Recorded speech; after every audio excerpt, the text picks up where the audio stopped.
Iya, pemirsa, Ketua KPK Firly Bahuri dilaporkan ke Dewan Pengawas KPK. Pihak KPK pun menegaskan akan menghormati laporan dugaan pelanggaran etik oleh pimpinan KPK yang disampaikan masyarakat kepada Dewas KPK. Kita akan membahasnya lebih lanjut dengan Ali Fikri, Kepala Bagian Pemberitaan KPK melalui sambungan telepon. Selamat siang, Mas Ali. Selamat siang, Mbak Eva. Baik, Mas Ali, kami ingin lebih dulu meminta konfirmasi terkait dengan beredarnya foto pertemuan Ketua KPK dengan Syahrul Yassin Limpo. Bagaimana kebenarannya? Iya, sebelum ke sana ya, Mbak Eva, saya kira penanganan perkara di Kementerian Pertanian oleh KPK ini banyak tantangan yang harus kemudian KPK hadapi ya. Sekaligus saya ingin mengklarifikasi ini ya. Satu judul berita dari Metro TV News, judulnya begini.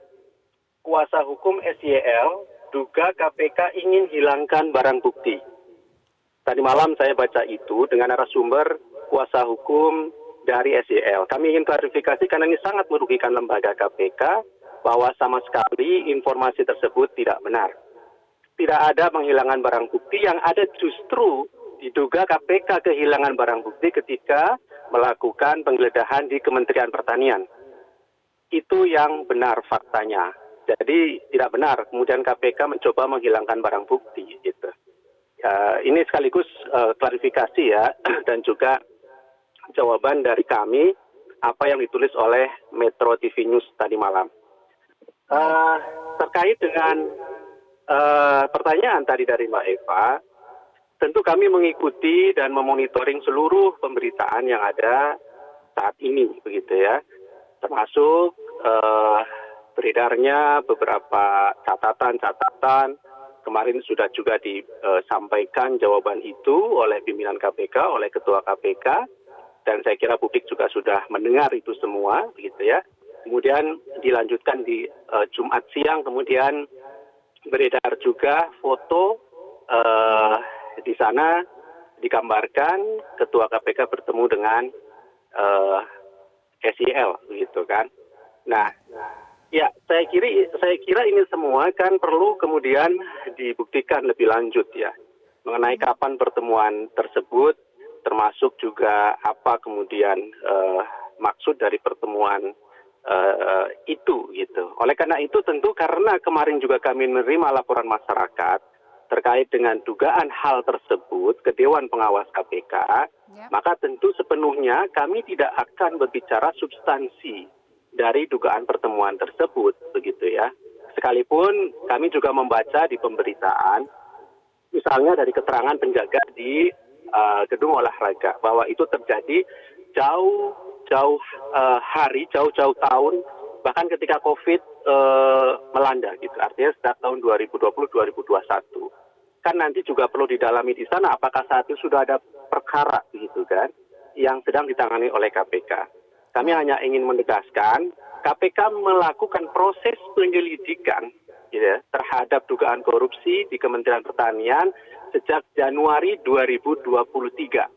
Yang mana pada saat itu tentu secara hukum KPK baru melakukan permintaan keterangan terhadap para pihak. Kami sudah sampaikan juga ke masyarakat bahwa KPK sudah melakukan permintaan keterangan 49 orang dalam perkara itu, gitu. Yang akhirnya kemudian sepakat secara kolektif kolegial di internal KPK melalui gelar perkara naik pada proses penyidikan dan menetapkan beberapa pihak sebagai tersangka. Satu diantaranya adalah penyelenggara negara yang sesuai dengan strategi yang KPK kembangkan saat ini, kami hanya akan mengumumkan secara resmi pihak yang telah ditetapkan sebagai tersangka tersebut pada saatnya ketika proses penyidikan cukup dan dilakukan penahanan terhadap para pihak tersebut. Sekaligus kami menyampaikan konstruksi perkara itu secara utuh dan lengkap kepada masyarakat, termasuk juga pasal-pasalnya. Begitu, Mbak Eva. Baik, Mas Ali, tadi Anda sampaikan bahwa sudah ada laporan kepada Dewas KPK terkait dengan pertemuan atau dugaan pertemuan Firly Bahuri dan juga Syahrul Yassin Limpo. Bagaimana tindak lanjutnya di Dewas? Ya, tentu kami sangat yakin Dewan Pengawas akan menindaklanjutinya secara profesional, secara independen. Secara teknis tentu pemeriksaan, analisis, verifikasi, pengumpulan data dan informasi sebagaimana laporan-laporan masyarakat yang masuk ke Dewan Pengawas KPK, ada mekanisme yang kemudian dilalui di sana. Akan mengkonfirmasi berbagai pihak, akan mengklarifikasi informasi dan data kebenaran dari semua laporan masyarakat tersebut. Oleh karena itu, tentu kami sangat berharap pada siapapun jangan secara dini kemudian menyimpulkan apa yang menjadi laporan masyarakat kepada Dewan Pengawas KPK tersebut. Karena tentu kebenarannya nanti akan diperiksa oleh Dewan Pengawas KPK seperti apa fakta-fakta yang sebenarnya. Oleh karena itu tidak tepat kalau saat ini beberapa pihak sudah menyimpulkan adanya misalnya dugaan-dugaan tindak pidana dan seterusnya begitu ya. Karena justru narasi-narasi yang semacam itu dalam upaya pemberantasan korupsi yang kita sepakat bahwa kita fokus kepada pemberantasan korupsi. Siapapun itu pelakunya, ya gitu kan. Oleh karena itu tentu justru pernyataan-pernyataan yang kontraproduktif dengan upaya-upaya pemberantasan korupsi harus kita hindari bersama gitu. Jangan sampai kemudian kita lupa dengan substansi apa yang sedang dilakukan oleh KPK terkait dengan pemberantasan korupsi, Mas Ali. korupsi di Kementerian Pertanian, kan begitu. Baik, masih menunggu di Dewas, Mas Ali. Iya, Ya, masih menunggu pendalaman di Dewas, tetapi bagaimana dengan penerapan pasal 36 dan juga pasal 65 Undang-Undang KPK jika terbukti ada pertemuan pimpinan KPK dengan pihak berperkara, Mas Ali? Kami tidak ingin berandai terbukti atau tidak itu nanti ada di Dewan Pengawas KPK, itu ranahnya adalah etik di sana, begitu ya. Tetapi ingat bahwa pokok dari kemudian perkara yang sedang ditangani oleh KPK adalah dugaan korupsi dengan 3 klaster di Kementerian Pertanian. Bukti sudah ditemukan 30 miliar di rumah dinas misalnya. Jangan lupakan itu. Itu merupakan petunjuk yang sudah sangat jelas. Sekaligus ini kami ingin menjawab bahwa tidak ada unsur politis dan kriminalisasi di sana. Karena bukti-bukti sudah cukup lengkap yang KPK miliki. Bahwa kemudian ada sayap-sayap di proses penanganan perkara, baik itu laporan di Polda maupun di Dewan Pengawas KPK, silahkan di sana akan dilakukan pemeriksaan baik di Polda maupun Dewan Pengawas KPK. Tentu lembaga itulah yang tentu akan menyimpulkan seluruh fakta-fakta tersebut, gitu, Mbak Eva. Iya, lalu Mas Ali, kenapa hingga saat ini KPK belum mengumumkan status hukum Syahrul Yassin Limpo? Status hukum mantan Mentan justru diungkap oleh Menko Polhukam Mahfud MD. Apa yang sebetulnya terjadi, Mas Ali? Tidak terjadi apa-apa, itu adalah bagian dari proses strategi yang ditangani oleh KPK. Seluruh perkara yang ditangani KPK sampai hari ini strateginya sama. Akan mengumumkan ketika para tersangka ini dilakukan penahanan. Disitulah KPK akan menyampaikan konstruksi perkara secara utuh, lengkap, jelas, yang artinya pada saat itu proses penyidikan telah cukup. Gitu. Kami paham betul apa yang disampaikan beberapa pihak di luar sana, termasuk Pak Menko Polhukam. Beberapa pihak juga mendesak KPK untuk segera mengumumkan. Kami tidak akan terpengaruh itu.